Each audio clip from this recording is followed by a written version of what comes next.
Assalamualaikum warahmatullahi wabarakatuh. Perkenalkan, nama saya Siti Nur Ain Hulawa dengan NIM 131421092. Saya akan memaparkan materi saya tentang perbaikan berkelanjutan. Yang pertama, definisi patok duga dan proses patok duga. Jelasnya, patok duga merupakan suatu proses belajar secara sistematik dan terus-menerus untuk menganalisis tata kerja terbaik untuk menciptakan dan mencapai tujuan dengan prestasi kelas dunia, dengan membandingkan setiap bagian dari suatu perusahaan dengan perusahaan pesaing yang paling unggul dalam kelas dunia. Pengertian umum benchmarking adalah suatu standar atau tolak ukur yang dimanfaatkan untuk membandingkan antara satu hal dengan hal lainnya yang sejenis. Proses patok duga adalah metode yang digunakan oleh organisasi untuk membandingkan, mengukur, dan menganalisis kinerja proses, produk, atau layanan mereka dengan perusahaan-perusahaan atau praktik-praktik terbaik di industri atau sektor yang sama. Tujuan utamanya adalah untuk mengidentifikasi kesenjangan dalam kinerja dan mempelajari praktik terbaik untuk meningkatkan kinerja internal. Berikut asas dan generasi patok duga.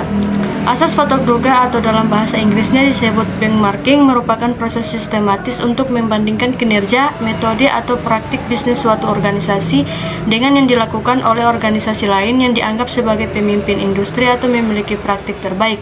Asas patok duga atau benchmarking juga merupakan alat yang kuat untuk meningkatkan kinerja organisasi dengan belajar dari praktik terbaik di industri atau bidang serupa, sehingga dapat membantu organisasi mencapai keunggulan kompetitif. Generasi patok duga atau benchmarking adalah proses membandingkan kinerja, praktik, proses, atau produk suatu organisasi dengan yang terbaik di industri atau dengan standar yang sudah ditetapkan. Benchmarking dapat dilakukan dalam berbagai bidang termasuk operasional, keuangan, layanan pelanggan, dan inovasi produk. Hal ini membantu organisasi untuk tetap kompetitif, meningkatkan kualitas, dan meningkatkan efisiensi dalam berbagai aspek bisnis mereka.